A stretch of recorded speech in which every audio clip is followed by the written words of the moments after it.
a veiled warning, a silent heirloom, a scandal buried not in earth, but in silence.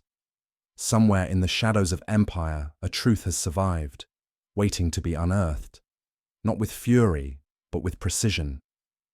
This is not a tale of bloodshed, and yet the air hangs heavy with ghosts. Secrets passed from mother to daughter, truths sharpened like blades, and justice that arrives not in court, but in whispers. Before we begin, I'd love to know, where in the world are you listening from, and what time is it for you right now? Let me know in the comments below. Let's begin the story. It was upon a grey and windless morning in the October of '91 that I found myself once again at Baker Street, sipping a tepid cup of tea and watching Holmes with a mixture of concern and curiosity. The fog had rolled in from the Thames like an invading army, smothering the streets in its colourless shroud. But Holmes remained undisturbed at the long table by the window, hunched over a cluster of beakers and flasks. The faint hiss of gas and the sharp, acrid tang of chemicals hung in the air. He had not spoken in hours. It was, as I had come to understand, the signal of an approaching storm, intellectual or otherwise. At precisely 10:30, the silence was broken by a knock, swift, tremulous, and repeated. Mrs. Hudson, startled, shuffled to the door below. A moment later, the bell tinkled faintly and a set of hurried footsteps mounted the stairs. Before Holmes could look up from his burner, a young woman entered our room, tightly veiled and evidently in some distress. Her gloved hands clasped a small parcel to her chest, and she looked from Holmes to myself with a wild, pleading expression that startled me more than I let on.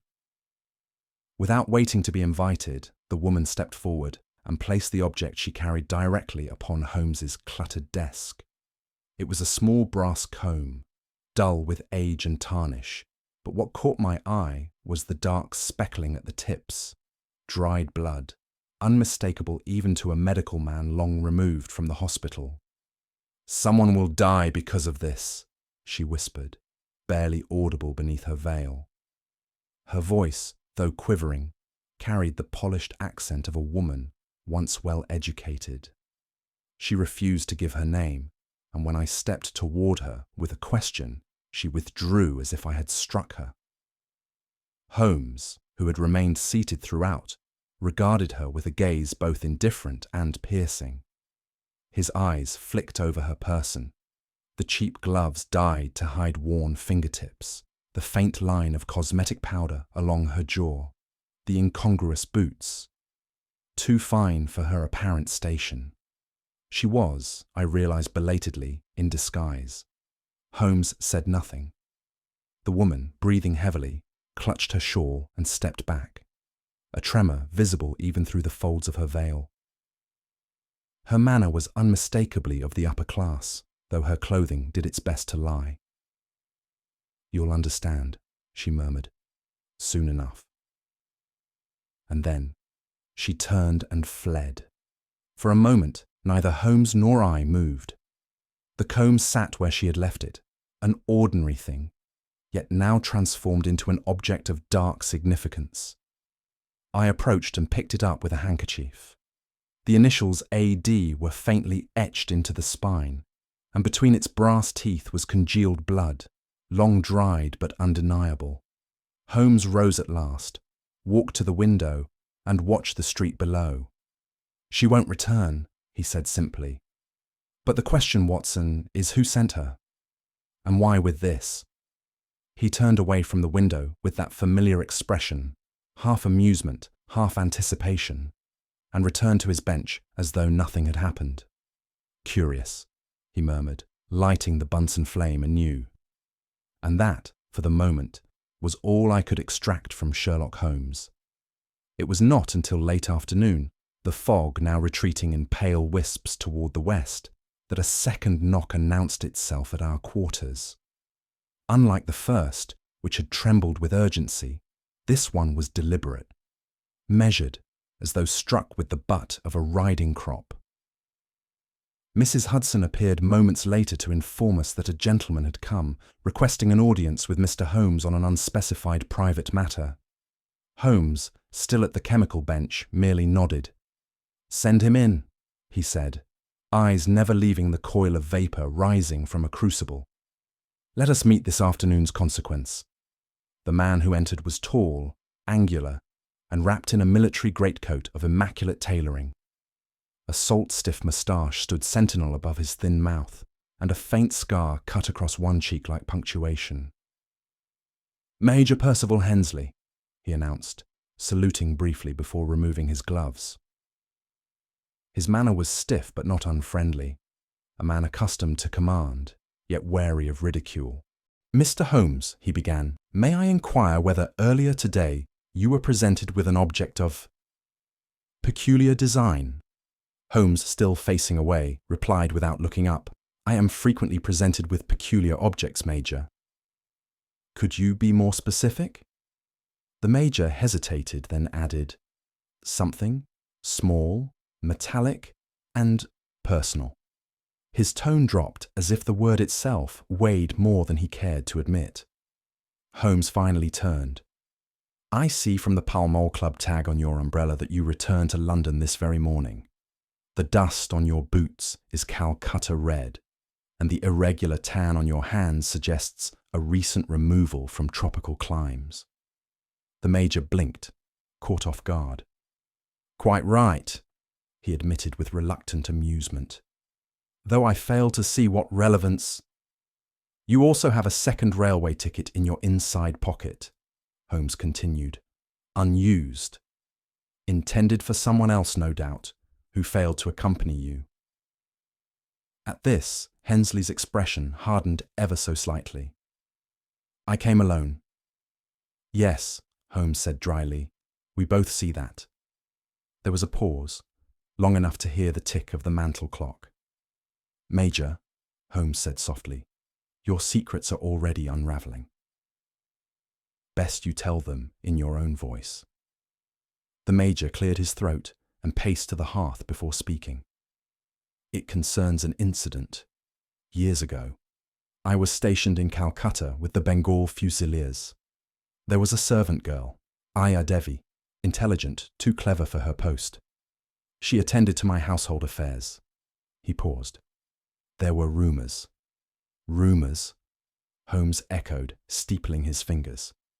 "Of familiarity," the Major muttered, "and resentment from certain other officers.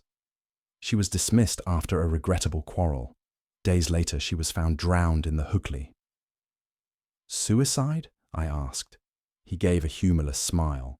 "Officially, though no proper inquest was ever held." Holmes said nothing, but the air between them grew taut. "And now," he prompted, "now, someone claims to know. I received a brass comb by post at my club 3 days ago. No note, only the object. It's identical to one Aya Devi wore. An heirloom, I think. I suspect I'm being blackmailed."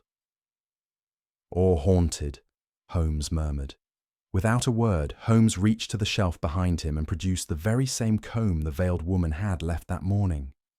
He handed it delicately to the Major, who froze the moment his eyes met the blood-flecked brass. "Where did you—" he began, his voice faltering. Holmes raised an eyebrow. "You know it then?" Hensley nodded, though colour had drained from his cheeks. "She wore it tucked into her hair. Always." "So this is no forgery?" I asked. "No," the Major replied, turning the comb over in his palm.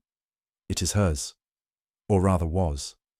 Holmes observed the tremor in his hand with clinical interest. "You seem more troubled by its reappearance than by its former owner's demise." Hensley looked away, jaw clenched. "Some things are best buried." "Ah," Holmes said, "but even brass resists decay." At length, Hensley composed himself and adjusted his cuffs. "There is more at stake here than reputation.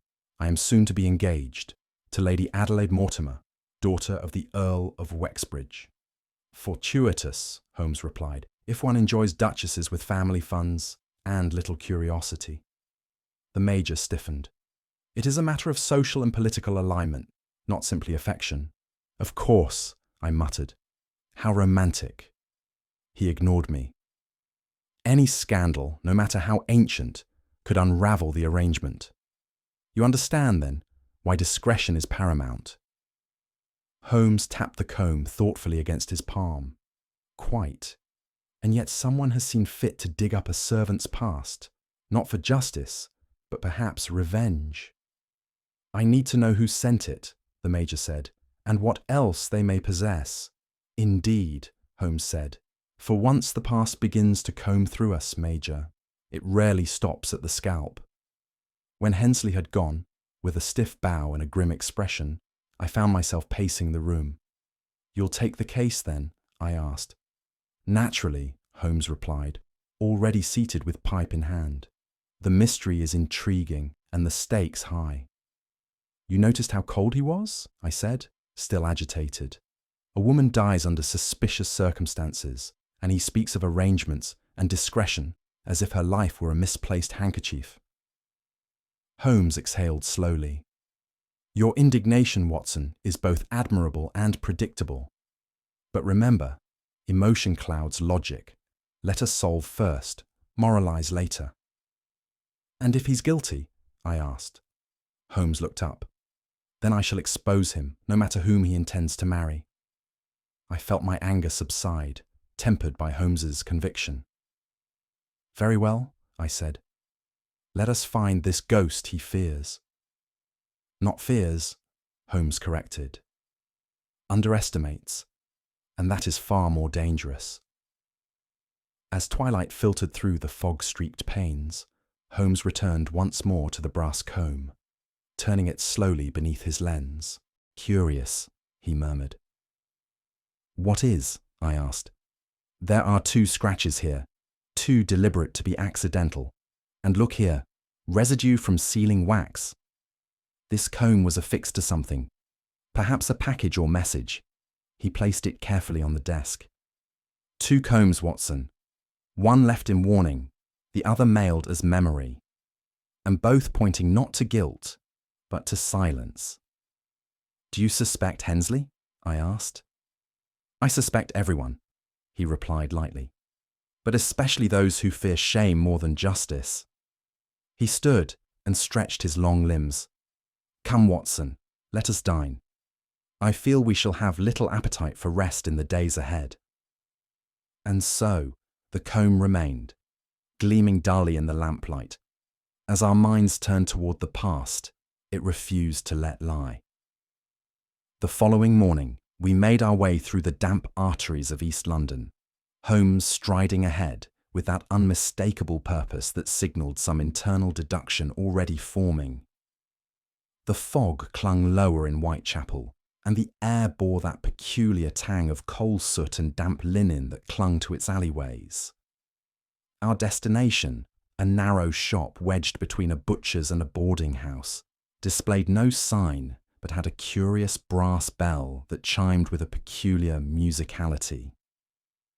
Old things remember, Watson, Holmes murmured as we stepped inside, especially when money changed hands near secrets. The pawnbroker, a stooped man with spectacles thick enough to distort his eyes, looked up with interest, though Holmes silenced any greeting with a raised hand. He went straight to the counter and tapped it lightly. I believe this comb passed through here not long ago, he said, revealing the one left behind by our mysterious visitor. The pawnbroker examined it briefly and nodded. Aye, I know the make. 5 of them were sold to me some years back. Not recently, but I remember. 5? Holmes echoed. Identical? All but, the man replied, producing a small register from beneath the counter.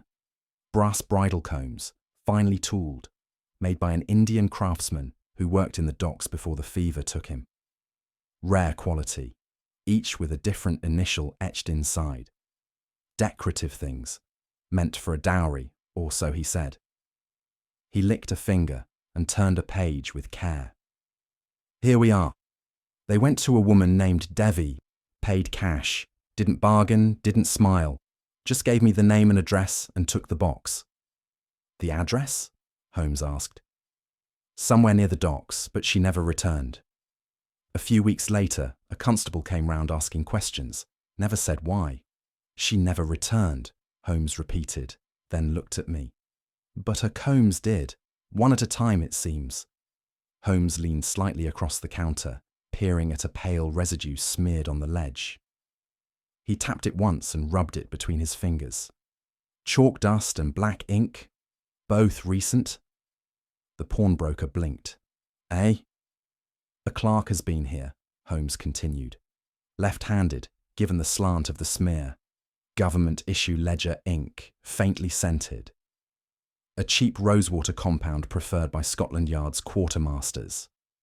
The Yard is interested in these combs, Watson. And recently.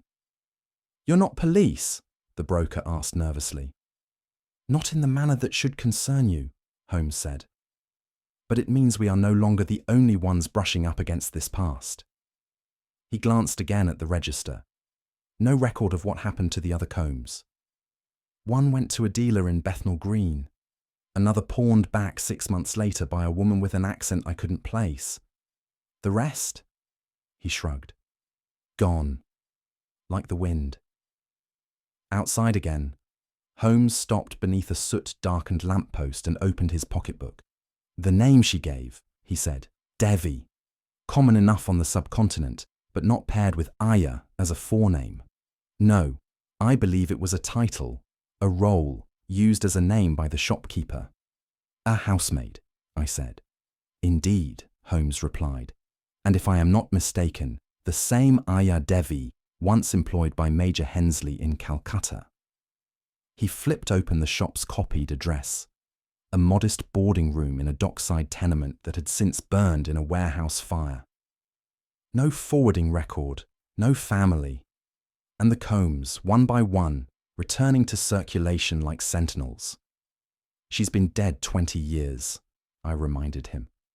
Holmes nodded, then added, Yes, but someone has begun speaking on her behalf. These are not mere heirlooms, Watson. They are messages. I shivered, though the fog had begun to lift. You think someone is impersonating her? Worse, Holmes said calmly. I think someone has inherited her cause. Holmes, wishing to pursue another thread, dispatched me that same afternoon to a certain Mr. Ellery Taine, a journalist known both for his flair with ink and his fondness for gossip, particularly the imperial kind. I found him as ever, half buried in broadsheets and brandy fumes, in the reading room of the Criterion. Aya Devi, you say? He asked, tapping ash into a saucer. Now there's a name I haven't heard since the Calcutta hearings. Beautiful creature by all accounts. Hensley's maid, wasn't she? Or more, depending on whose whisper you listen to. What do you mean by more? I pressed. Taine chuckled. There were rumours, old boy. The girl disappeared, but not before someone claimed she was with child. Never proved, of course. Drowned, they said. But there was an old soldier who swore he'd seen her handed off to a native nurse near the docks. Do you recall his name? I asked. Not a chance, said Taine, finishing his drink. But I remember his face and the look in his eye when he said, That girl didn't vanish. She was hidden. Back in Baker Street, Holmes had returned to his chemical cabinet and had spread a linen cloth across the desk, upon which now sat 4 brass combs, all subtly different in design, but unmistakably from the same hand. 5 were made, he said, but we hold only 4. The pawnbroker's ledger confirms it. 1 comb was sold, 1 resold, 1 mailed, and 1 delivered by hand. The 5th has not surfaced. I studied the array before us. Could it have been lost? Holmes shook his head. Number, I believe it is quite deliberately absent. Each of these combs has reappeared with purpose. Not as trinkets, but as signals. A 5th piece, withheld, implies intent. Perhaps a final move still to come. A message? I asked. A signature, Holmes corrected. These are not breadcrumbs, Watson. They are a trail of trophies. Someone is staging a reckoning. And the one who holds the final comb? Holmes folded his arms. That, my dear Watson, is the hand we must uncover before it is played. Later that evening, Holmes busied himself in his usual silence with a tray of reagents. He applied a weak acid to the reverse side of the first comb, holding it with tongs over a flame.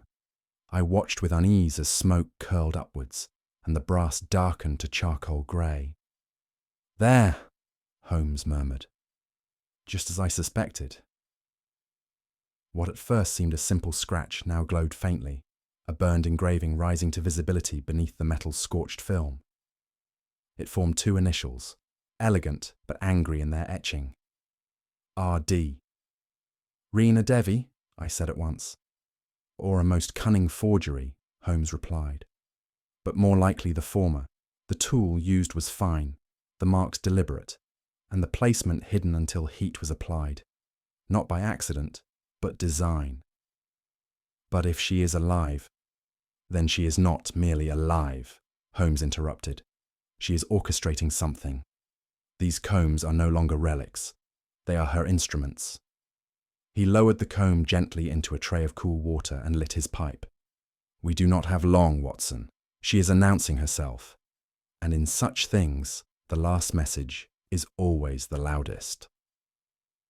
Holmes sat long into the night, the brass combs lined before him like relics of some forgotten rite. He spoke little, save to request, now and again, his monograph on Eastern brasswork or the Calcutta Personnel Directory. I, meanwhile, felt a gnawing unease creep into my thoughts. Holmes, I said finally, this began as a case of blackmail. But it no longer feels like extortion. It feels like prophecy. He did not look up. Yes, he said, because the motive is shifting. Money, Watson, is too crude a currency for what we are witnessing. Then what is the aim? Redemption, perhaps, or ruin. Possibly both.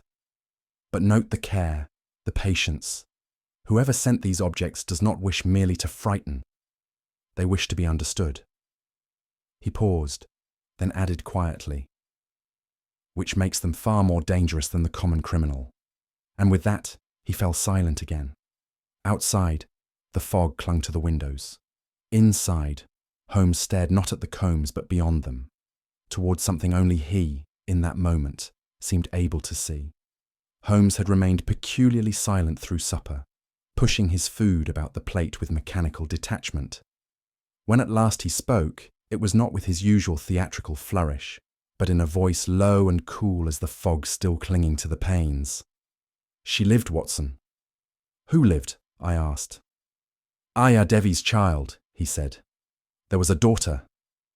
I stared at him, dumbfounded. But surely that was rumour, hearsay from Tain. Rumour, Holmes said, often carries more truth than testimony. The girl survived. She was smuggled from Calcutta by a soldier whose name we shall shortly learn. She was placed under protection, perhaps educated, concealed certainly, and now, years later, she returns not as a supplicant, but as an architect. I could scarce believe it. And you believe she's in London? I believe, said Holmes, that she has never left it. She's been living behind another name, perhaps several, and I have strong reason to suspect she stood before us only days ago. My mind leapt back to the veiled woman. Then she— Yes, Holmes said. The ghost has returned, but not to haunt, to judge. The next morning, Holmes set us upon a fresh line of inquiry, directing a telegram to the Colonial Office archives and requesting records of British soldiers discharged near Calcutta in the spring of 1872. By afternoon, a slim envelope arrived, bearing a list of 5 men, among them a Sergeant Lionel Cray, pensioned early on grounds of moral dissent and last known to reside in Wapping. Cray was reprimanded, Holmes explained, for interfering in the private household matters of his superior officer. The superior officer, Major Percival Hensley. A short visit to the parish records revealed Cray had died 3 years prior, though not without leaving behind a boarding receipt signed in his hand, for a young girl named Reena Devi. The address listed was outdated, but Holmes made a faint sound of satisfaction. She was protected, he said, and now she protects herself. But Cray's death leaves her unmoored, I said. Holmes nodded. And an unmoored vessel, Watson, is one that may yet drift into dangerous waters. He folded the receipt and slipped it into his coat. We shall begin in Limehouse. If one wishes to disappear in London, that is where one fades best. It was in the winding lanes of Limehouse, where the Thames hangs like smoke between the warehouses, that Holmes enlisted the aid of a familiar street urchin known as Snag.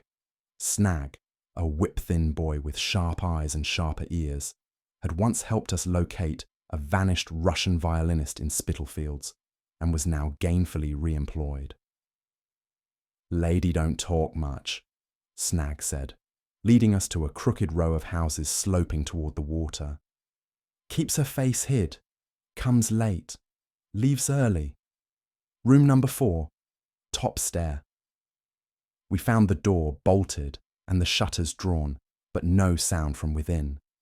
The landlady, a gaunt woman with a smoker's cough, confirmed the tenant had departed 2 nights prior, sudden-like, with nothing but a wrapped parcel and a coin left on the mantel.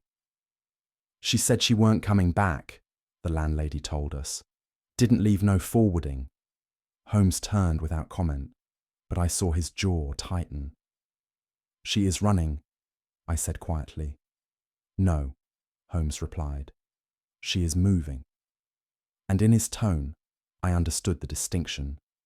One runs from fear, but one moves with intention. We gained access to the narrow room with a shilling's persuasion and found it stark but orderly. A narrow cot, a chipped wash basin, and a crate filled with yellowing pamphlets in both English and Hindi. Upon the table lay a scorched fragment of paper, the edges blackened and curled, part of what once had been a diary. Holmes examined it carefully, his expression unreadable. "The fire was deliberate," he said, "but controlled.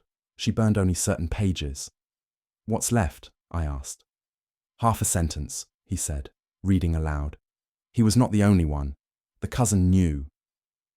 I felt a chill run through me. From beneath the bed, Holmes drew out a cloth bundle wrapped in newspaper. Inside lay another brass comb, identical to the others, save for 2 snapped teeth at the centre. "Not broken by time," Holmes muttered, "but by rage." He turned the comb in his fingers, holding it toward the light. "This was hers, Watson, not her mother's. The break is symbolic." I knelt beside the scattered pages. Among them were notations in Urdu, dates, and fragments of verse, all meticulously penned, all now half erased. Holmes stood abruptly. "She has made her peace, and now prepares her war." "But against whom?" I asked. "That," Holmes replied, "is what she intends us to discover before she delivers her own justice." Holmes returned from an excursion the following afternoon with a smirk that signalled revelation. "She has been in the Major's house, Watson," he said. "Not as a guest, but as a servant." "You mean Rena?" "I mean the woman calling herself Miss Deavy. She entered under the name Miraday, a maid-of-all-work in the Hensley household.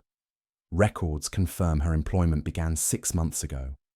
Quiet, reliable, kept to herself.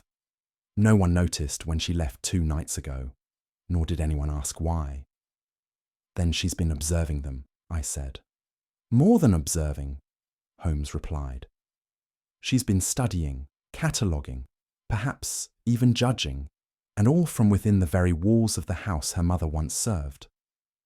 It struck me then with chilling clarity. Rena had not merely returned. She had infiltrated the scene of her mother's disgrace, placing herself like a dormant flame at the heart of the household.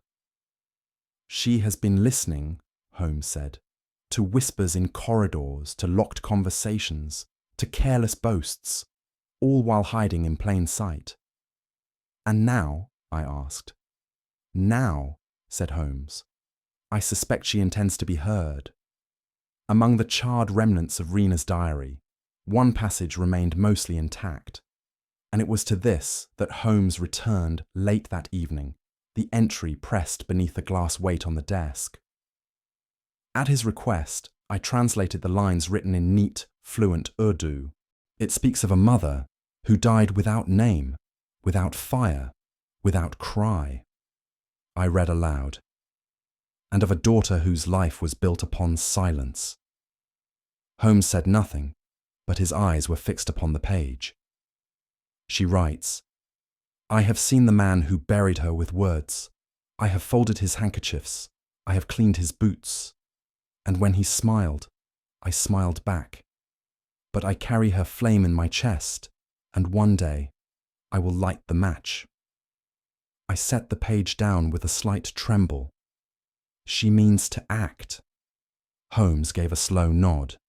Indeed, and the fire she describes is not metaphor alone. She could harm him, she could ruin him, or more. Holmes tapped his fingers on the edge of the glass. Justice Watson wears many faces, and this one may not be as merciful as the law. 2 mornings later, Holmes received a note from his contact within the Colonial Office, a confidential memorandum marked private, not for circulation. I was permitted only a glance, but what I read made my stomach knot. It appears, Holmes explained, that Major Hensley's engagement to Lady Adelaide Mortimer is not purely matrimonial. It is part of a quiet arrangement, a joining of families long invested in overseas interests, and not all of them above board. You mean? I mean that the Mortimer estate owns shares in a shipping company once involved in military logistics during the Bengal unrest. Some of the cargo on those ships, Watson, was not cargo at all. I could scarcely speak. Slavery? Indenture, Holmes replied. Or its legal cousin. Records were suppressed. A servant woman making noise, especially one who died in water, was simply washed away. And now Hensley stands to inherit more than a bride, I said bitterly. Indeed, power, position, and immunity, provided nothing surfaces to soil the union. Holmes folded the memorandum carefully and slid it into a drawer. That is what makes this dangerous. Rena is not only pursuing personal justice, she is threatening an empire's pact of silence. He stood and crossed to the window. In such games, Watson, the stakes are not reputations. They are bloodlines. Later that day, we received an anonymous envelope, postmarked from Westminster but bearing no return. Within it was a single sheet of thick parchment, folded once and sealed with a blot of dark red wax. No crest, no name. Holmes broke the seal and read in silence. When he handed it to me, I saw only 4 lines written in steady, elegant hand. There will be a reckoning, not at dawn, but at the dance. Let him raise his glass. Let him smile at his fate. For the woman he buried has a daughter who stands, and she shall speak, though the tongue be wrapped in silk. At the bottom, a signature, R.D. She's going to the engagement party, I said. Holmes nodded. And she intends to speak. Do you think she'll act violently? I think, Holmes said carefully, that she does not plan to shed blood, but she does plan to end something, a reputation, a life of lies, or an arrangement centuries in the making. He folded the letter with precise fingers. Whatever it is, Watson, it will not be subtle. That night, Holmes was more remote than I had seen him in months. He sat by the window with his legs drawn under him, the final comb resting on his knee like an artifact pulled from a grave. She has calculated every step, he said quietly, more to himself than to me. She watched, waited, served tea and swept lies under polished rugs, and now she strikes, not from rage but from design. What will you do? I asked. He did not reply at once. His thumb ran slowly across the jagged break between the comb's missing teeth. "She means to sever more than history," he murmured at last. "And I wonder, Watson, whether I am meant to stop her, or simply bear witness." "You always stop the worst outcomes," I said. Holmes's smile was faint, almost sorrowful. "Not always. Sometimes I merely choose the lesser wound." He stood then and placed the broken comb atop his files. "Tomorrow," he said, "we go to the dance." It was just past 9 when Holmes returned from an afternoon stroll with an uncharacteristic glint of mischief in his eye and a folded parcel beneath his arm. He said nothing at first, merely unwrapped the cloth to reveal a valet's waistcoat and livery cap. "You are attending the engagement party then?" I ventured. "We both are," he replied, though with differing degrees of camouflage. He produced 2 invitations, the first addressed to Dr. John H. Watson, Esquen, guest of Lady Mortimer, and the second a forged staff pass issued to Henry Cotton, temporary footman. "You intend to pose as a servant?" I asked, incredulous. "A role which has more access to secrets than any guest," he replied. "Besides, few question the silent man who carries trays." I shook my head, not entirely reassured. "What is the plan?" Holmes adjusted the cuffs of the waistcoat. "Observe. Intervene if necessary, and ensure Miss Rena Devi does not mistake truth for vengeance." He turned toward the mirror and added lightly, "If one must unmask corruption, Watson, it helps to wear a mask oneself." The Hensley estate in Belgravia was lit with all the superficial grandeur one might expect of an alliance between military honour and old money. Gaslight chandeliers sparkled above pressed uniforms and jewelled smiles, and the rose gardens had been opened to guests despite the lingering chill of April. I entered through the main doors, making every effort to appear the well-dressed friend of the Mortimer family that my borrowed name implied. Holmes, meanwhile, had vanished through the servants' gate 30 minutes earlier, dressed in the quiet dignity of domestic anonymity. From my vantage, I watched Lady Adelaide parade with icy precision through the drawing rooms, trailed by 2 aunts and a spaniel. Major Hensley, composed as always, mingled with political men and whispered with the Dean of Chichester. It was a hollow scene, too perfect by half. A union not of love, but of leverage. I caught Holmes only once, a glimpse of him bearing a silver tray past the French doors, his eyes briefly meeting mine. There was a flicker of meaning in his glance. Something was unfolding. I could feel the tension in the air, tight as a taut violin string. And then she entered. She came through the terrace entrance as if born of the mist itself, veiled in grey silk, a shade too sombre for celebration and alone.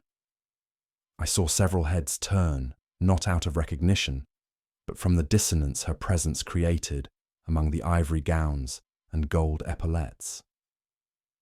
Rena Devi, though no one here knew her name, carried herself with a grace that drew no questions. She was the sort of woman guests assumed belonged, and so they let her pass unquestioned. Her gloves were pearl white, her hair pinned in a careful chignon, and her eyes, sharp beneath the veil, moved with deliberate intelligence. But it was the object she held that transfixed me. A small parcel, wrapped in black ribbon and secured beneath her arm like a sacred thing. She did not look at the Major. She looked past him. She circled the ballroom once, neither hurried nor hesitant, then paused near the musicians as if awaiting a signal. I saw Holmes in the corner, now carrying a platter of glasses, his gaze fixed upon her every motion. I stepped forward, uncertain whether to speak, but Holmes caught my eye and shook his head ever so slightly. This was not the moment. Not yet. It was Holmes who moved first, not in a flourish, but with the smooth inevitability of a trained mind aligning its final piece. As the guests drifted toward the supper tables, he peeled away from his post and approached the conservatory, into which Rena had quietly withdrawn. I followed moments later, heart pounding, and arrived just as he spoke.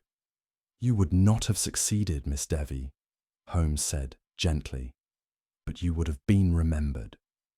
She did not startle. "And what is a daughter's duty, Mr. Holmes, if not to remember?" Their voices were low, as if not to disturb the orchids. Holmes stepped forward, never threatening, but firm. "You intend to expose him. Letters, photographs, records. But in doing so, you'd also damn yourself." "I have no future," she said plainly. "You have a choice," he countered. "That is more than your mother was given." Rena looked down at the parcel in her hand. "He will never face a court." "No," Holmes admitted, "but he may yet face shame. And shame, in such circles, lasts longer than prison." She was quiet, then handed him the package. "I will not speak," she said, "but I will not forgive." Holmes bowed slightly. "Neither will history." Rena had scarcely turned from Holmes, the parcel no longer in her possession, when the air shifted. I, watching from a shadowed alcove, saw movement near the trellis. Swift, furtive, purposeful. A figure detached from the creeping ivy and advanced upon her with a blade glinting low and fast. It was not Holmes, nor the Major.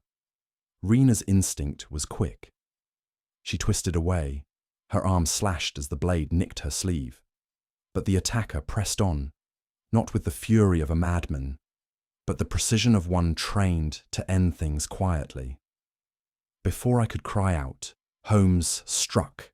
From behind a column he surged, catching the man by the wrist with the ease of a practiced fencer. The weapon clattered to the stone floor. A brief struggle ensued, not theatrical, but sharp, efficient. And in moments the man lay pinned, panting and red-faced beneath Holmes's knee. "Not quite the evening toast you'd envisioned, Mr. Farnsworth," Holmes said coldly. Rena stood trembling, hand to her arm, eyes wide, not from fear, but recognition. It was not the Major who had tried to kill her. It was the bride's cousin, a man she had served tea to not 2 hours prior. The man was Henry Farnsworth, son of Lady Adelaide's elder sister, and heir to a modest barony whose fortunes were tied by threadbare contracts to the Mortimer line. Holmes hauled him to his feet and dusted his lapel with mock politeness. "Curious," Holmes said aloud, "that a man so unassuming could carry such ambition and such panic." Farnsworth glared. "You've no proof." Holmes produced the blade, its hilt engraved with the Farnsworth family crest. "Proof is always present. One merely needs to know where to look." By now, murmurs had spread from the ballroom, and a small crowd had gathered. Major Hensley appeared, aghast, followed by Lady Mortimer and her retinue. The atmosphere turned brittle. Holmes addressed them all. This gentleman sought to prevent the exposure of certain documents which would have unseated not only Hensley's engagement, but the Mortimer reputation. He feared disgrace and attempted to silence it with steel. Farnsworth sneered. "She was bluffing." "She was recording," Holmes corrected. 6 months of observation. Names, meetings, transfers. You thought her beneath you.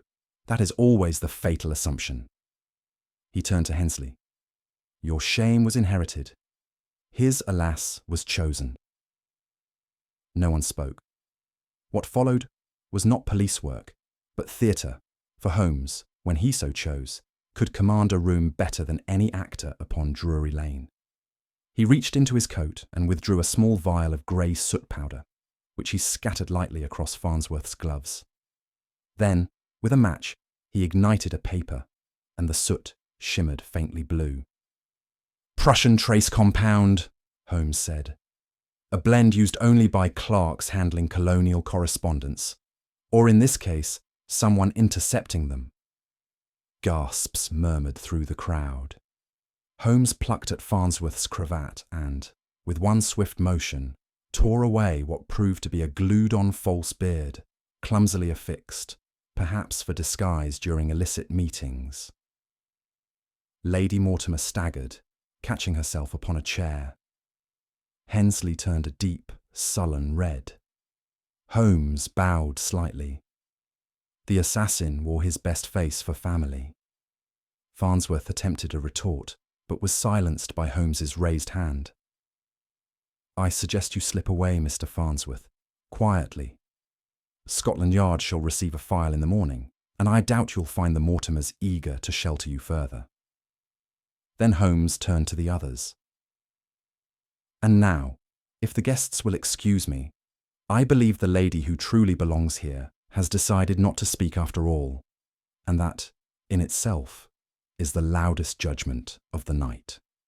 Rena stood in the rose garden, her arm bound in a handkerchief, watching as the man who had tried to end her vanished into the night without consequence, but not, I sensed, without penalty. Holmes approached her gently, the package still in his possession. "You chose not to speak," he said. She nodded. "Because they would twist it. Make it about scandal, not justice." "And the documents?" "They are already where they need to be," she said. "But I do not need to destroy him." She looked toward the ballroom where Hensley now stood isolated, his name blackened, his engagement in shambles, his carefully cultivated world collapsing not with fire, but with silence. "He is already ruined inside," she said simply. Holmes did not argue. "You will leave London?" "Tomorrow," she replied. "No more veils, no more borrowed names." "And what of vengeance?" She looked at him then, not with anger, but with tired clarity. "My mother drowned for the truth. I will not drown with her." Holmes offered the faintest of bows, not out of courtesy, but respect. "Then go," he said. "You've already done more than most." We left the Hensley estate quietly, slipping through the side gate while carriages still lined the Crescent Drive. No one noticed our departure. No one cheered or jeered or thanked us. But then, as Holmes often said, applause is for the stage, not for the truth. He walked in silence for some time, the fog curling around his coat like a question unasked. I matched his pace, but not his stillness. My thoughts churned. She could have destroyed him, I said finally. With names, evidence, witnesses, she chose restraint. "She chose power," Holmes replied. "Real power, the kind that leaves others to squirm in their own disgrace." "And Farnsworth?" "Will run, spend, and vanish. Men like him always do." We turned onto Baker Street, the lamps golden in the dark. Holmes paused at our door and glanced back toward the city. "Sometimes, Watson, justice arrives not with a gavel, but with a woman handing back the blade." He said nothing more that night. But when I rose in the morning, I found the broken comb placed upon the mantel, between his violin and a sealed envelope addressed to Scotland Yard, and beside it, a note in Holmes's hand. Case closed. History opened. We returned to Baker Street just before dawn, the sky over London bruised with a grey that foretold rain. Holmes made no sound for the entire carriage ride. Nor did he acknowledge my occasional glances. He was, as ever, more present in thought than in flesh during such hours, composing symphonies of logic in a concert hall known only to himself. Once inside, he shed his coat with a weary elegance and moved to the fireplace, where a thin curl of smoke still rose from our morning fire. I poured 2 brandies in silence. He took his without a word. Outside, the city clattered on, the first milk carts rattling by, the lamplighters extinguishing the gas lights, the newsboys preparing for their daily cry. The world remained unaware that within the folds of a ballroom rose, a life had nearly been ended, and another forever changed. It was only after I placed the brass comb back upon the mantel, beside the now open envelope marked for the yard, that Holmes finally stirred. "I believe," he said softly, "you deserve an explanation." I nodded. "If you're inclined to share it." His eyes twinkled faintly. "I rather thought you'd ask." Holmes drew his fingers across the row of combs, each glinting faintly in the firelight. "The key, Watson, was not in the objects themselves, but in their sequence." He gestured to the first, pawned anonymously 6 months ago. The ledger revealed it had been sold as part of a set, 5 total. The craftsmanship was distinctive, Bengali in origin, the sort reserved for dowries, a wedding gift, a promise of belonging. The second he held up between thumb and forefinger, mailed to the Major, unsigned, unexplained, a warning.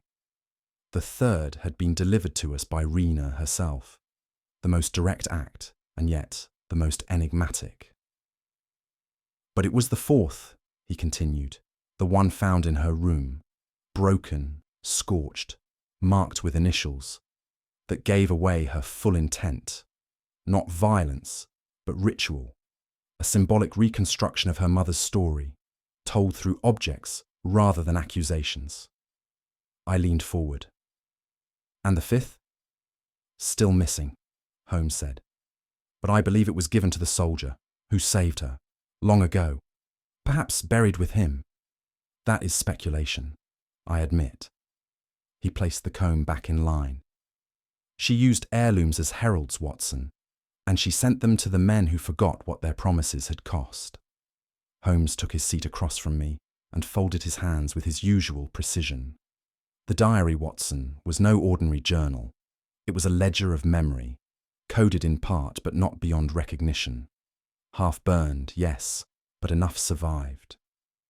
He opened a drawer and removed a set of pages preserved in a press. "Observe the changes in hand," he said.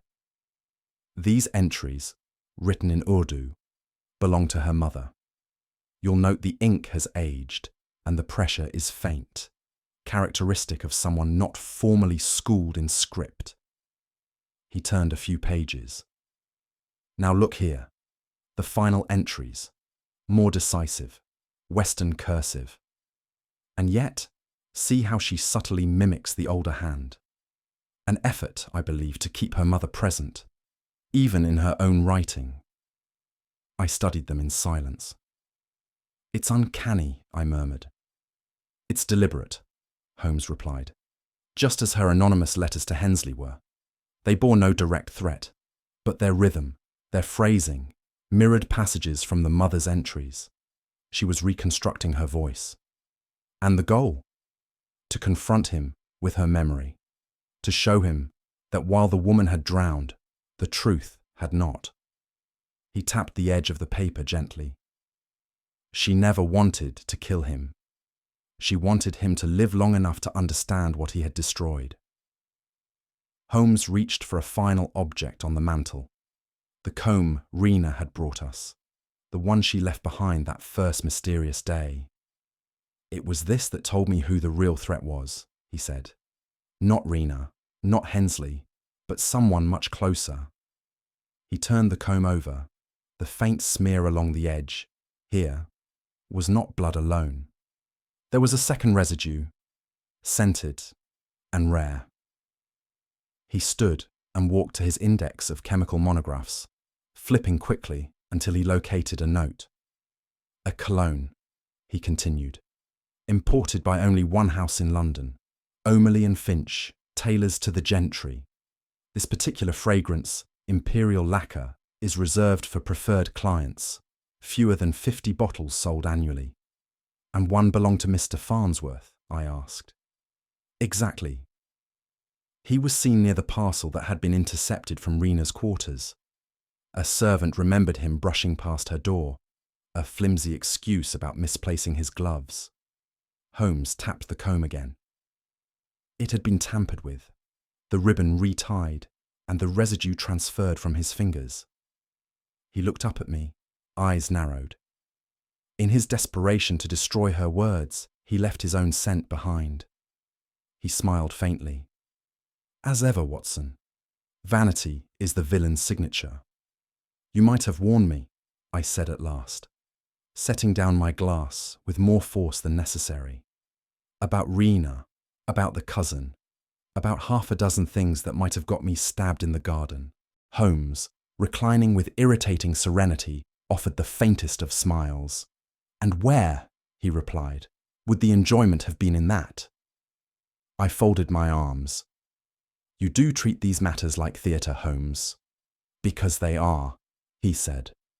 You think me unkind for staging revelations, but tell me honestly, would your attention have been half as sharp if I had explained it all beforehand? I opened my mouth, then closed it. He sat forward slightly. One cannot rehearse a performance with the audience, Watson. To astonish is not merely to solve. It is to reveal in the proper order. I snorted. You sound like a magician. I am, he replied, but with facts instead of rabbits. And with that, he refilled his pipe and gave me a glance that was half apology, half amusement. In that moment, I realized, once again, and not for the last time, that there is no curtain between Holmes and his stage. For some time, we sat in silence, the fire crackling as Holmes tapped his fingers gently upon the arm of his chair. Then, almost absently, he said, You see, Watson, the greatest weapon is not a knife, nor a pistol. It is restraint. I looked at him, puzzled. Rena Deevy, he continued, held within her the capacity to undo a man, a family, and a legacy, and yet she chose silence, not out of fear, but precision. You admire her, I said. I do, he replied without hesitation. She could have raged, she could have burned letters, shouted names, brandished that diary in a courtroom. Instead, she crafted a mirror and made them all look into it. I considered that. And what did they see? Themselves, stripped of rank, without uniform, without myth. He took the scorched comb in hand once more. Her mother was erased. But Rena did not scream into that void. She wrote into it. She disguised, observed, documented, and waited. And when the hour came, she did not draw blood. He turned the combs slowly in the light. She let them draw their own. There was no triumph in his voice, only a quiet kind of awe. The same I had heard once when he spoke of Irene Adler. Only this time it carried the weight of sorrow. Holmes rose then and walked to the window, where the gaslight from the street filtered through the lace in broken threads. His posture, usually straight as a fencing foil, seemed, for a moment, almost bowed. There are stories, he said quietly, that never make it into the ledgers. Not for lack of evidence, but for lack of permission. I remained still. She was one of many, Watson, a servant girl in a far-off city, no education, no papers, only silence, and yet what power she held, had anyone bothered to listen. He turned, eyes distant.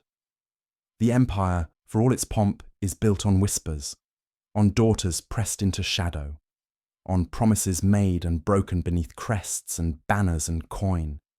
And in the end, it is men like Hensley who walk unmarked. But not unremembered, I said.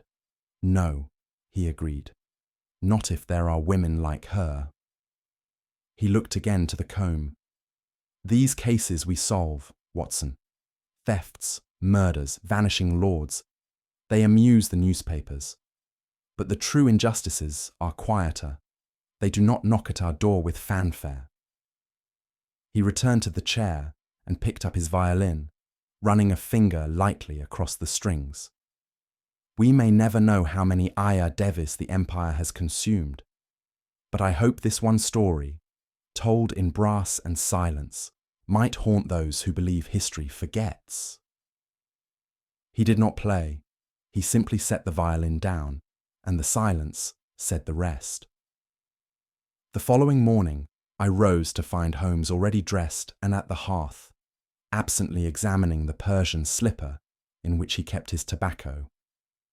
The broken comb sat nearby, placed not beside his instruments or files, but just above the fire grate, near an unopened stack of correspondence. "I thought you might add it to your archive," I offered. He shook his head. "Number this one remains with me." I noticed then that he had written something beneath it. A small card, penned in his finest hand, for what remains unsaid. "You still believe she did the right thing?" I asked. He didn't look up. "There are times, Watson, when the pursuit of law is not the same as the pursuit of justice. She chose her battleground, and it was not the courtroom." I stepped closer to the mantel. "And you?" He allowed himself the faintest smile. "I merely played stagehand." He turned from the fire and took up his violin again. As he tuned, a knock sounded at the door. Lestrade, no doubt, or another man in trouble. But Holmes did not rise.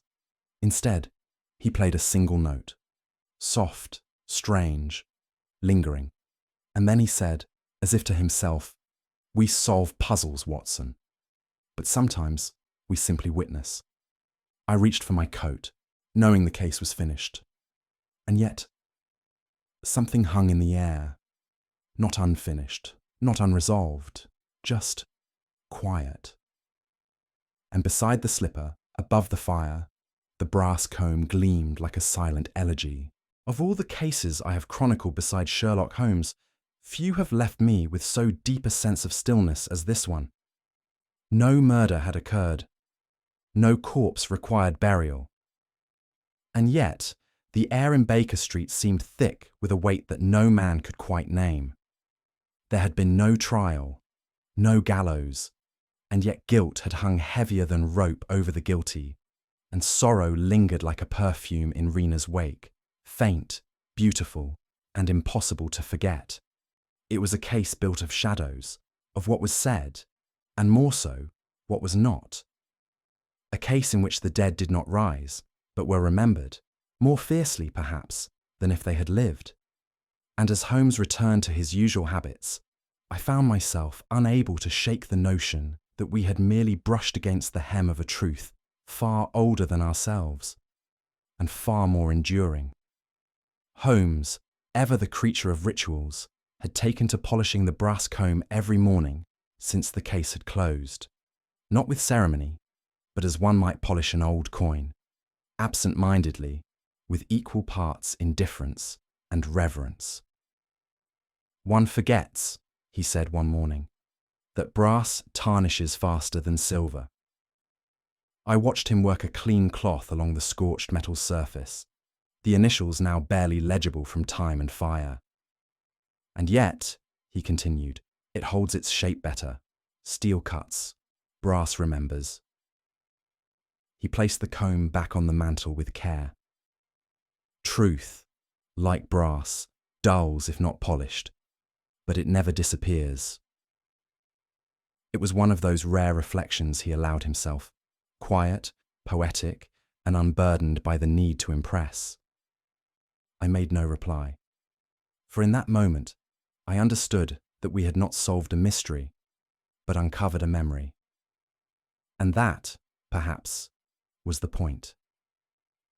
Later that evening, after Holmes had returned from a walk along the embankment, I watched him open the narrow drawer built into the side of his desk.